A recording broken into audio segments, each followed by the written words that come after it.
My name's Michelle and I do a show called Lips That Bite on Wednesdays from 7 till 9 p.m.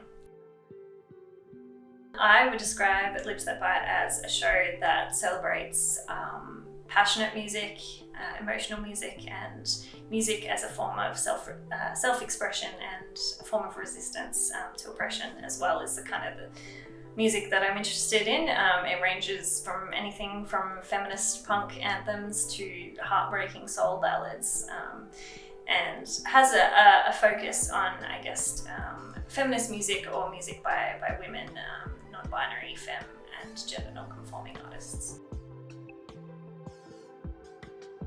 I first got involved in 3MDR in maybe 2005, 2006 as a teenager, and I was playing in a band with some friends from high school, and we were interviewed on a show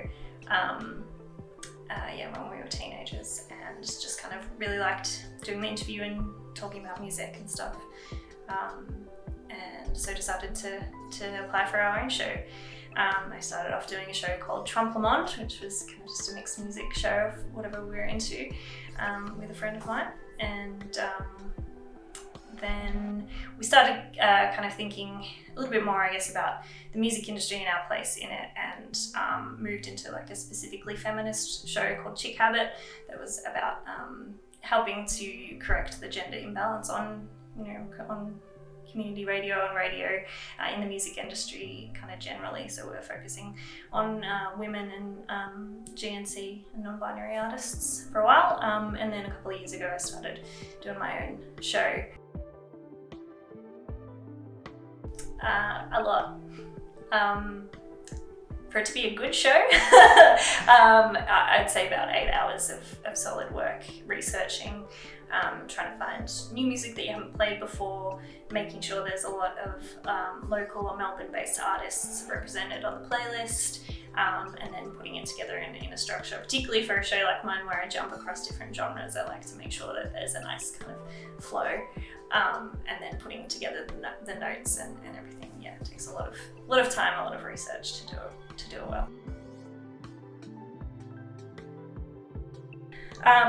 Where to start with this question? I think particularly in the last couple of years we've seen how important community radio is for connecting people and for being one of the few kind of independent media sources that is really strong in Melbourne. And I think the support for the local music scene is really unparalleled anywhere else, and it's no accident that Melbourne has both a strong community radio sector and a strong music scene. Those things kind of go hand in hand.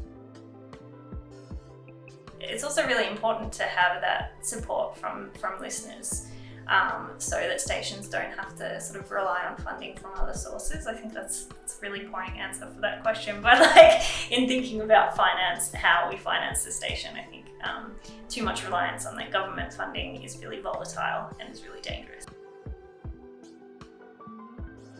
Yeah, I've had the opportunity to interview some amazing musicians that I really admire on the station, which is always really exciting, and it's an awesome opportunity.